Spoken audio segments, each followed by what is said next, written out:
سلام ګرانو زده کوونکو، ستړي مه شئ. سید الله صافی یم، ستاسې د ژورنالیزم ښوونکی. ګرانو زده کوونکو، په تیر درس کې موږ د حقایقو، ارزونې، وسیلې او تخنیکونو باندې بحث کړی و. البته د ژورنالیزم د CVC ځانګړی درس و چې په دغه کې د فکټ ټیکینګ ټولز اینډ تکنیکس په موضوع باندې بحث وکړو. بیا په هغه درس کې ځینې مسایل پاتې شول چې وعده مو وکړله په راتلونکي درس کې به په دغه باندې بحث کوو. په تیر درس کې په ځینو مسایلو وغږېدلو او پاتې مسایلو باندې نن بحث کوو. ګرانو زده کوونکو، په دې کې نن لومړنۍ موضوع ده چې ویریفاینګ ویډیوز. په تیر درس کې موږ د انځورونو ویریفای باندې وغږېدلو چې هغه ځینې تخنیکونه و هغه مې درته وښودل، ځینې سایټونو دغه نومونه مې درته وښودل چې څنګه کولی شو چې یو فیک انځور معلوم کړو، یو فیک انځور د راوباسو ځان ته یې معلوم کړو، څنګه کولی شو چې یو انځور د حقایقو څخه وباسو او بیا یې ځان ته سم کړو او بیا یې خپور کړو. نن په همدغه موضوع باندې غږېږو چې ویریفاینګ ویډیو څنګه کولی شو چې یوه ویډیو معلومه کړو چې دا جعلي نه ده یا یو ځل مخکې خپره شوې نه ده. څنګه کولی شو چې یوه سمه ویډیو پیدا کړو او خپره یې کړو. مثلا ژورنالیستانو ته ډېرې ویډیوګانې په لاس ورځي چې په تیر درس کې موږ په دې باندې بحث وکړو. ټولنیزو رسنیو کې اوس خاص ډېر جعلي ویډیوګانې خپرېږي او ډېر فیک نیوز خپرېږي. نو دغه فیک نیوز موږ څنګه معلومولی شو؟ دغه جعلي ویډیوګانې موږ څنګه معلومولی شو؟ څنګه کولی شو چې له جعلي ویډیوګانو څخه سمه ویډیو راوباسو؟ نن پرې بحث کوو. په لومړی دې کې موږ چې یوه فیک ویډیو معلومو، انویډ چې یو اپلیکیشن دی، انویډ یا انویډیو، دا په انټرنیټ کې دی. د ده په وسیله باندې موږ کولی شو چې یوه ویډیو معلومه کړو. د ده په وسیله موږ کولی شو دغه انویډ یا انویډیو هم ورته ویلی شو. په دغه پته کې په انټرنیټ کې موږ کولی شو چې یوه جعلي ویډیو معلومه کړو. دلته په دې کې موږ کولی شو چې یوه ویډیو فریم په فریم باندې وڅېړو. دا یوه ویډیو فریم په فریم باندې معلومه کړو چې جعلي ده که نه ده، یعنې یوه ویډیو دا مخکې خپره شوې ده که نه ده، یا دا سمه ویډیو ده که نه ده. مثلا تاسو ته خو ډېرې ویډیوګانې د ژورنالیستانو په توګه لاسته درځي. یو خو هغه ویډیوګانې دي چې تاسو د خپله د ژورنالیست په توګه د کار ساحې ته ولاړ شئ او په خپله یې واخلئ. یو هغه ویډیوګانې دي چې تاسو ته د انټرنیټ له لورې لاسته درځي.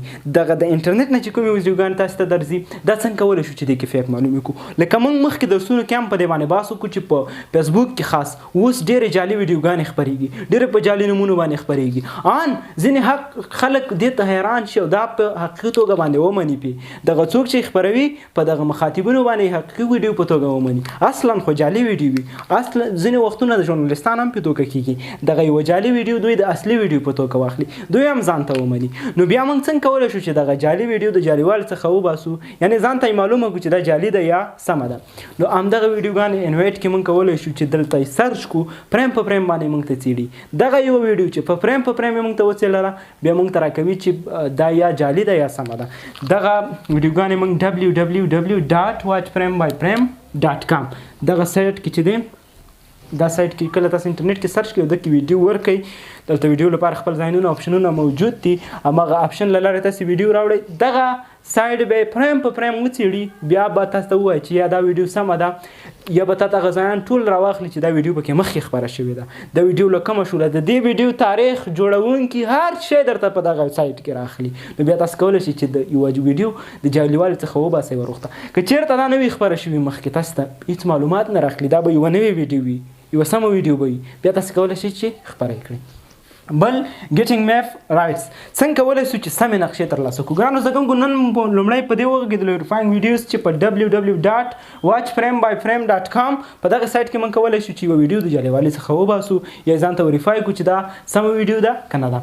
په دویمه موضوع کې په دې غږېږو چې ګیټینګ میپ رایټس، څنګه کولی شو سمې نقشې ترلاسه کړو؟ د دې لپاره چې تاسو سمې نقشې ترلاسه کړئ د ژورنالیست په توګه، لکه څرنګه چې ویډیوګانې، انځورونه جعلي خپرېږي، داسې نقشې هم جعلي خپرېدلی شي. په ټولنیزو رسنیو کې خاص لکه څرنګه چې ویډیوګانې او انځورونه جعلي خپرېږي، داسې ځینې خلک نقشې هم جعلي خپروي. نو موږ څنګه کولی شو چې دغه غلطې یا جعلي نقشې معلومې کړو؟ څنګه کولی شو چې یوه سمه نقشه معلومه کړو؟ تاسو د یو خبریال په توګه باید له ځان څخه ځینې پوښتنې وکړئ چې په دې کې لومړی ده have you read the headline؟ آیا دغه کومه نقشه چې تا ترلاسه کړې ده، تا د هیډلاین لوستلی دی که نه ده؟ تاسو چې د ژورنالیست په توګه په انټرنیټ کې یوه نقشه ترلاسه کوئ، لومړی به یې هیډلاین ولولئ چې دا هیډلاین د څه په اړه دی. هیډلاین لومړنۍ پوښتنه همدغه راجي کېږي ژورنالیست ته. have you read the headline؟ آیا تا دا هیډلاین لوستلی دی که نه دی؟ ته به یې هیډلاین وولولي. د ژورنالیست په توګه باید تا اول هغه نقشه چې ته یې ترلاسه کوې باید یې هیډلاین ولولي. دویم who made the maps and why؟ دغه نقشه چا جوړه کړې ده، ولې جوړه کړې ده؟ ته به عام شخص معلوم کړي چې دا نقشه د چا لخوا جوړه شوې ده، عام به علت معلوم کړي چې ولې جوړه کړې ده. لومړی خو دا شوه چې ته به یې هیډلاین لولي. دویم دا شوه چې دغه نقشه چې تا ترلاسه کړې ده دا د چا لخوا جوړه شوې ده او ولې جوړه کړې ده. ام به یې جوړونکی معلوم کړي، ام به یې علت معلوم کړي چې ولې جوړه کړې ده. را به شي درېیمې پوښتنې ته. If map shows data, what kind of data? دغه نقشه کې چیرته ډیټا ښایي نو دا کوم ډول ډیټا ده؟ یوه نقشه کې ډېر قسم معلومات خپرېږي. ته به د دغه نقشې معلومات معلوم کړي. مثلا دغه نقشه کې د وګړو شمېر ښودل شوی دی، دغه نقشه کې حاصلات ښودل شوي دي چې په دغه هېواد یا سیمه یا ولسوالۍ یا ولایت کې کرل کېږي یا نوره ډیټا پکې موجوده. ته به دغه ډیټا بڼه یې معلومه کړي چې په دغه نقشه کې کومه بڼه ډیټا ده. بیا به ورپسې راشي په څلورمه پوښتنه کې به له ځان څخه وپوښتې چې البته چیک سایز اف کنټریز اور انیثینګ ایلس. په دغه نقشه کې که یو هېواد ښودل شوی، یو ولسوالۍ ښودل شوی یا یو ولایت ښودل شوی، ته به یې سایز وګوري چې څومره سایز لري. دغه سایز به بیا د مثلا د نقشې سایز به مو ګوري، بیا به د ولایت مساحت هم وګوري چې آیا سم دي سره برابروالی لري او که نه. پنځمه کې how was the map design؟ دغه نقشه څنګه ډیزاین شوې وه؟ دغه نقشه څنګه ډیزاین شوې وه؟ دغې پوښتنې جواب به د ځان لپاره پیدا کړي. د خبریال په توګه چې ته کله یوه نقشه ځان لپاره سمه یا جعلي څخه یې وباسې، جعلي یې معلوموي، د ځان څخه به دغه 5 پوښتنې وکړي چې have you read the headline د لوستلی دی؟ who made the maps in white؟ چا دغه نقشه جوړه کړې ده؟ علت یې څه و چې جوړولی؟ if map shows data what kind of data؟ دغه نقشه کې چېرته ډیټا ښایي نو دا څه ډول ډیټا ده؟ او بل که چېرته په نقشه کې هېواد یا بل هر ځای ښودل شوی ته به یې سایز وګورې او همدارنګه دا به معلوم کړي چې دا نقشه څنګه جوړه شوې ده. بل لازو get your data right. ګرانو زده کوونکو نن مو وویل verifying videos همدارنګه getting maps right. اوس درېیم بحث چې زموږ دی get your data right. تاسې خپله ډیټا سمه ترلاسه کوئ. لکه څرنګه چې انځورونه هم جعلي کېدلی شي، ویډیوګانې هم جعلي کېدلی شي، نقشې هم جعلي کېدلی شي، داسې ډیټا هم جعلي کېدلی شي. ګرانو زده کوونکو موږ لومړی وغږېدلو چې څنګه کولی شو سم انځورونه ترلاسه کړو، ورپسې وغږېدلو څنګه کولی شو سمې ویډیوګانې ترلاسه کړو، ورپسې وغږېدلو څنګه کولی شو سمې نقشې ترلاسه کړو، اوس څنګه کولی شو سمه ډیټا ترلاسه کړو. لکه څرنګه چې انځورونه، ویډیوګانې، نقشې جعلي کېدلی شي همداسې ډیټا هم جعلي کېدلی شي. لکه څرنګه چې غولونکې توګه باندې انځورونه، ویډیوګانې او نقشې په ټولنیزو رسنیو کې خپرېږي همداسې په غولونکې توګه باندې غلطه ډیټا هم په ټولنیزو رسنیو کې خپرېږي. موږ څنګه کولی شو چې دغه غولونکې ډیټا څخه ځان وژغورو، یعنې دا ځان ته معلومه کړو چې دا ډیټا جعلي ده که یا نه ده. دلته باید تاسو ځان څخه ځینې پوښتنې وکړئ. لومړی who collected this data؟ دا ډیټا چا راټوله کړې ده؟ شخص به یې معلوم کړئ. هره ډیټا چې تاسو ته لاس ته درځي لومړنی کار چې تاسو یې باید وکړئ تاسې معلوم کړئ چې دغه ډیټا د چا لخوا راټوله شوې ده. د هر څه په اړه چې ډیټا وي، موږ د یوې مشخصې موضوع په اړه بحث نه کوو، موږ دا وایو چې څنګه کولی شو چې ډیټا د جعلیوالي څخه وباسو، یعنې دا ځان ته معلومه کړو چې دا ډیټا جعلي ده یا اصلي ده. نو د دې لپاره چې ته معلوم کړې دا ستا ترلاسه شوې ډیټا د یو خبریال په توګه چې ډیټا ترلاسه کوي. ګرانو زده کوونکو بیا یادونه کوم، ما بار یادونه وکړه، یو خو هغه انځورونه، ویډیوګانې، نقشې او ډیټا ده چې ته د خبریال په توګه لاړ چې په خپل لاس یې واخلي. یو هغه ډیټا، انځورونه، ویډیوګانې او نقشې دي چې ته یې ترلاسه کوي، د انټرنیټ نه یې ترلاسه کوي، بل خبریال ملګري نه یې اخلي، له بل چا نه یې اخلي. دغه د بل چا نه چې اخلي دا څنګه ځان ته معلومولی شي چې جعلي ده که نه ده؟ په همدغې باندې بحث کوو.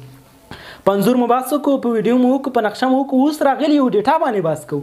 دا چې ته ډیټا د جعلیوالي څخه وباسې، ځان ته معلومه کړي چې دا ډیټا سمه ده که نه ده. د دې لپاره لومړنۍ پوښتنه چې ته یې باید ځان وکړي چې who collected this data؟ دا ډیټا چا راټوله کړې ده؟ دغه شخص نوم به پیدا کړي، شخص به پیدا کړي چې دا د کوم شخص لخوا راټوله شوې. بیا دویمه پوښتنه چې له ځان څخه به یې کوي هغه دا ده چې why did they collect this data؟ ولې دا ډیټا راټولوله؟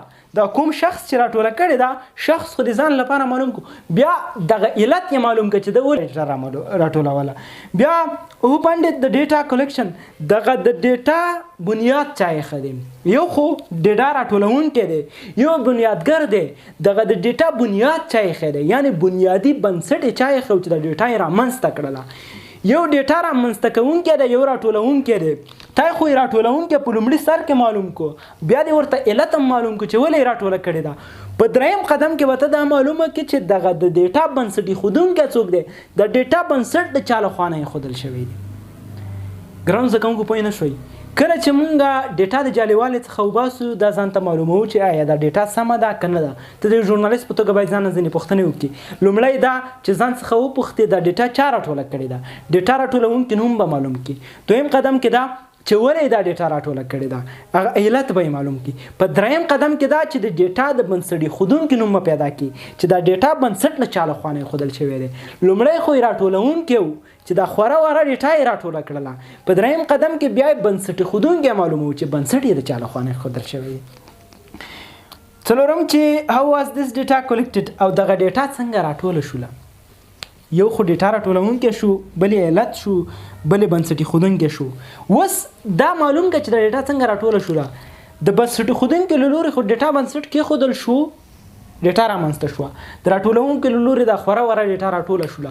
اوس یې دا معلوم کړه چې دا خوره وره ډیټا څنګه راټوله شوله، دغه به یې معلوم کړي. نو له ده دغه پروسو د ترسره کولو وروسته بیا تا ته معلومه شي چې دا ډیټا یا جعلي ده یا نه ده. د دې ټولو پوښتنو جواب چې ځان سره معلوم کړي بیا به درته معلومه شي چې ډیټا جعلي ده که نه ده.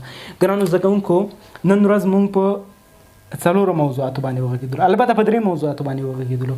لومړی مو ریفاینګ د ویډیوز وویل چې موږ څنګه کولی شو ځان ته ویډیوګانې ویریفای کړو، یعنې د جعلیوالي څخه یې وباسو. څنګه کولی شو چې جعلي او سمه ویډیو معلومه کړو. دې لپاره د www.watchframe.com سایټ ته به ولاړ شئ. دلته به ویډیو ورکوي، هغې درته فریم په فریم څیړي، بیا درته وایي چې یا سمه ده یا ناسمه ده. دویم قدم کې مو وویل چې ګیټینګ میپس رایټ، څنګه کولی شو چې نقشې په سمه توګه ترلاسه کړو. په دې کې مو وویل چې لومړی به یې تاسې سرلیکونه ولولئ، دویم به چا چې نقشه جوړه کړې ده او علت یې چې ولې جوړوله هغه به معلوم کړئ. په دریم قدم کې مو وویل که دغه نقشه چېرته ډیټا ښایي نو د علت بڼه به یې معلومه کړي چې څه ډول ډیټا ده. په څلورم کې مو وویل چې د هیواد که ښایي، ولسوالي ښایي یا ولایت یا یو بل څه ښایي، د سایز به معلوم کړئ او دغه نقشه څنګه ډیزاین شوې وه، دغه څنګه جواب به ځان ته پیدا کړي چې څنګه ډیزاین شوې وه. په دریم قدم کې مو ویل چې ګیټ یور ډیټا رایټ، لکه څرنګه چې انځورونه، ویډیوګانې او نقشې غلطېدلی شي همداسې ډیټا هم شي. نو څنګه کولی شو چې ډیټا سمه ترلاسه کړو. دې لپاره پوښتنې دي چې لومړی چا ډیټا راټوله کړې ده، دویم ولې راټوله کړې ده، په دریم قدم کې د ډیټا بنسټ ایښودونکي څوک وو، په څلورم کې او دغه ډیټا څه ډول راټوله شوله دا به ځان ته معلوم کړي. ګرانو زده کوونکو، د البته د فکټ چیکینګ ټولز ان تکنیکس په درس کې زمونږ دا وروستی درس و، البته دوهم درس و، وروستی درس و. لومړي درس کې په ځینو مسایلو غږېدلو، په دویم کې مو غږېدلو. دغه د حقایقو د ارزونې وسیلې او تخنیکونو درسونه زمونږ خلاص شول چې په 2 درسونو کې مې راټول کړو. ګرانو زده کوونکو، په لومړي درس کې مونږ وویل چې زه به په لنډه ریویو وکړم چې په دغه شانتي حالاتو کې چې خبرونو بازار ډېر ګرم دی، په دې حالات کې په ټولنیزو رسنیو کې جعلي خبرونه هم خپرېدلی شي. د دې لپاره چې دغه د جعلي او سمو خبرونو توفیر موږ وکړو، ځینې تخنیکونه او وسایل شتون لري چې د دې په واسطه موږ کولی شو ژورنالیستانو په توګه د دوی توفیر وکړو. لومړی موږ وویل چې څنګه کولی شو یو جعلي انځور د سم انځور سره بیل کړو، یا جعلي انځور ځان ته معلوم کړو چې دا جعلي دی که سم دی. د دې لپاره موږ ځینې سایټونو نومونه واخیستل چې په لومړي درس کې هغه د سایټونو ټولو نومونه شته دي چې په همغه سایټونو کې د انځور سرچ سره موږ کولی شو سم او غلط انځور معلوم کړو. دویم مو وویل چې څنګه کولی شو چې یوه ویډیو ویریفای کړو د ځان لپاره. دې لپاره موږ سایټ وویل چې www.frame-by-frame.com، په دې کې د ویډیو سرچ سره ویډیو موږ ته فریم په فریم څیړي او بیا راته وایي چې دا سمه ده یا نه. په دریم قدم کې موږ وویل چې څنګه کولی شو سمې نقشې ترلاسه کړو، لکه ویډیو او انځور چې جعلي خپرېدلی شي داسې نقشې هم جعلي خپرېدلی شي. د دې لپاره ځینې پوښتنې وي چې باید خبریال لومړی د هغه جوابونه ځان ته ترلاسه کړي، بیا به ورته معلومه شي د نقشه سمه ده که نه ده. په څلورم قدم کې مو وویل چې څنګه کولی شو سمه ډیټا ترلاسه کړو، لکه انځور، ویډیو او نقشه چې جعلي کېدلی شي داسې ډیټا هم جعلي کېدلی شي. لکه غولونکې توګه باندې چې په ټولنیزو رسنیو کې انځورونه، ویډیوګانې، نقشې خپرېږي، داسې غولونکې ډیټا هم خپرېږي. دې لپاره چې د غولونکې ډیټا معلومه کړو چې یا دا سمه ده یا که ناسمه ده. غولونکې وي، که چېرته سمه وي بیا سمه وي، نو څنګه کولی شو چې د غولونکې او سمې ډیټا ترمنځ توپیر وکړو. د دې لپاره مو ځینې پوښتنې ویلې چې ژورنالیست باید دغه پوښتنې لومړی جواب کړي، بیا به ورته دا معلومه شي چې دا ډیټا سمه ده یا جعلي ده. ګرانو زده کوونکو، د نن ورځ درس همدومره و، تر بیا ښې چارې.